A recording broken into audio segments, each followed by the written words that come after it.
Hello guys, good morning. So welcome back to my YouTube channel. This is Autoboyson. So may isi-share ako sa inyo guys. Malaking bagay ito guys, para mapatino ninyo yung makina. So ito guys, makina ng Kia Pride.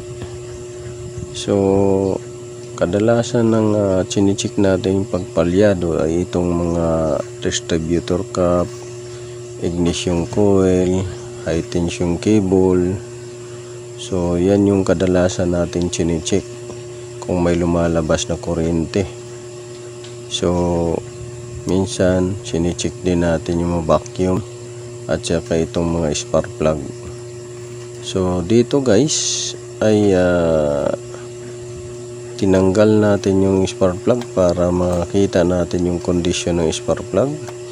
So halos hindi na siya nagkakasunog.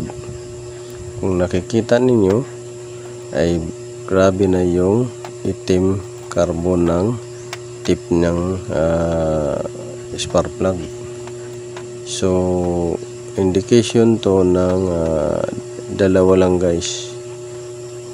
Yung fuel mixture, yung air at saka fuel mixture niya ay hindi balanse, kaya mabilis mag build up ng carbon. Pangalawa ay mayroon ng oil present doon sa chamber niya na nagdudulot ng carbon sa spark plug.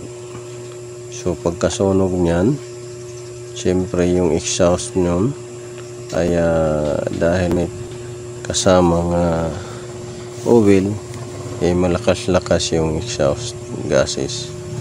At saka ito guys, pagka hindi nyo tinitingnan to, minsan hindi natin pinapansin to dahil takip lang. Pero pagka yan may crack guys, kagaya ng pinakita ko dyan sa video, ay mag-jump pa minsan yung kuryente sa gilid ng spark plug hole. So kung makikita niyo may mga crack na. So sobrang lambot na rin niya, na parang nag-overtime heated na. Halos mapunit na siya sa sobrang lambot. Alam kong original din yung kinabit dito. So minsan din natin napapansin yan na malaking layan or malaking epekto sa makina. So kung nakikita nyo yan ay grabe na yung carbon na piston chamber at saka piston head. Grabe na yung carbon. So hindi lang natin ma-zoom ng husto dahil nga ay sobrang lalim. So kung may bore scope tayo, makikita natin yan. So yun lang ang misishare. Pagka hindi mahanap-hanap na mga palyo na since, check nyo lang yung ignition na high tension cable, baka crack na. Spark plug, baka hindi na nagsusunog ng husto. So yung mga vacuum at saka yung mga ibang parte ng makina na minsan nakasanayan natin, yung distributor cap, mga vacuum hoses, ay check na rin ninyo. So yun lang ang may share ko sa inyo. Sana nakatulong to guys sa inyo.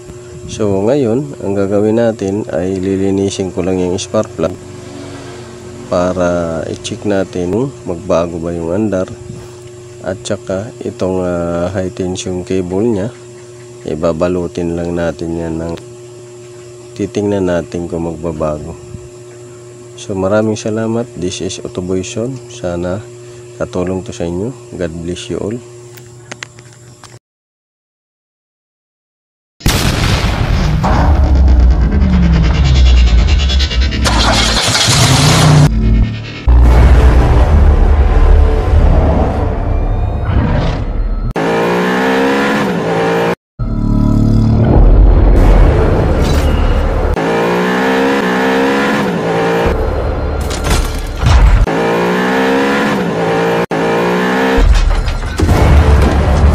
Make